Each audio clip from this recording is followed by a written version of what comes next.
Hello everyone, welcome back to our channel. So வாங்க கொஸ்டினோட சொல்யூஷன்ஸை பார்க்கலாம். The value of g கொடுத்துட்டாங்க. இதை வந்து சீரியஸ் யூனிட்க்கு மாற்ற சொல்கிறோம். நம்ம இந்த கொஸ்டின்லாம் சால்வ் பண்ணி வச்சுருந்தோம். ஆன்சர் என்ன வரும்? 10⁻⁻8. ஆல்மோஸ்ட் எல்லாமே நம்ம டீச் பண்ண கொஸ்டின்ஸ் தான். சரிங்களா? நீங்கள் நல்லா படிச்சிருந்தாலே போதும். சார் எப்படி சார் நான் மாற்றுறது? எனக்கு ஒன்றுமே தெரியல. இது பேசிக்லி பார்த்தீங்கன்னா ஈவன் ஸ்டேட் போர்டு புக்லேயோ சிபிஎஸ்சி புக்கில் சிபிஎஸ்சியில் இல்லை ஸ்டேட் போர்டுன்னு நினைக்கிறேன். ஸ்டேட் போர்ட் புக்கில் இருக்கிற எக்ஸாம்பிள் கொஸ்டின் சிபிஎஸ்சி புக்கில் புக் பேக்கில் கொடுத்துருப்பாங்க இந்த question. n1u1 equal to n2u2. n1 value என்ன? 6.67 into 10⁻11 newton metre square KG power -2. So கீழே இருந்துச்சுன்னா ஸ்கொயர்னு போட்டுக்கலாம். n2 தான் எனக்கு தெரியாது. நியூட்டனுக்கு சிஜிஎஸ் யூனிட்டில் என்ன இருக்கும்? டயன் இருக்கும். மீட்டருக்கு வந்தால் சென்டிமீட்டர் ஸ்கொயர் இருக்கும். கேஜிக்கு பதிலாக கிராம் இருக்கும். இப்போ கன்வர்ஷன் பாரு. 1 நியூட்டனுக்கு பதிலாக நான் 10⁻5 டயன்னு போடலாம். மீட்டருக்கு பதிலாக 10⁻2 சென்டிமீட்டர்னு போடலாம். 1 கேஜிக்கு பதிலாக 10⁻3 கிராம்னு போடலாம். அப்போ நான் சப்ஸ்டியூட் பண்ண போகிறேன்.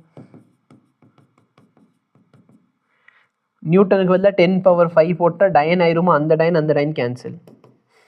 மீட்டரை சென்டிமீட்டரை மாற்றினா 10⁻2. அப்போ மீட்டர் ஸ்கொயர் சென்டிமீட்டர் ஸ்கொயரை மாற்றினா 10⁴. கிலோகிராமை கிராமை மாற்றினா 10⁻3. கிலோகிராம் ஸ்கொயரை கிராம் ஸ்கொயரை மாற்றினா 10⁻6. இதுதான் n2ஓட வேல்யூ.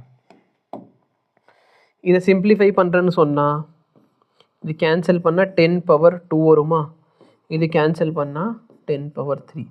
ஸோ 10⁻−11 into 10⁻3 போட்டோன்னா 10⁻−8 கிடச்சிரும். நியூட்டன் எப்படி டயனை மாற்றுறதே ஒரு சில பேருக்கு டவுட் இருக்கும். ஸோ நியூட்டன் என்ன? Mass into gravity.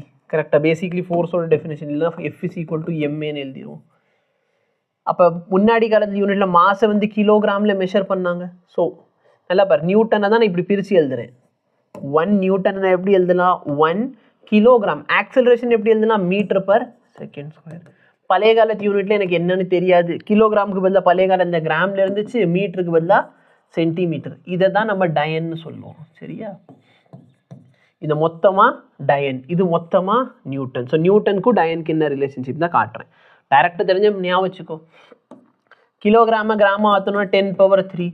மீட்டரை சென்டிமீட்டர் மாற்றணும் 10⁻2. செகண்ட் தான். அப்போ நல்லா பாரு, n2 வேல்யூ என்ன கிடைக்குது? 10⁻5. அப்போ 1 நியூட்டன் வந்து 10⁻5 டயன்.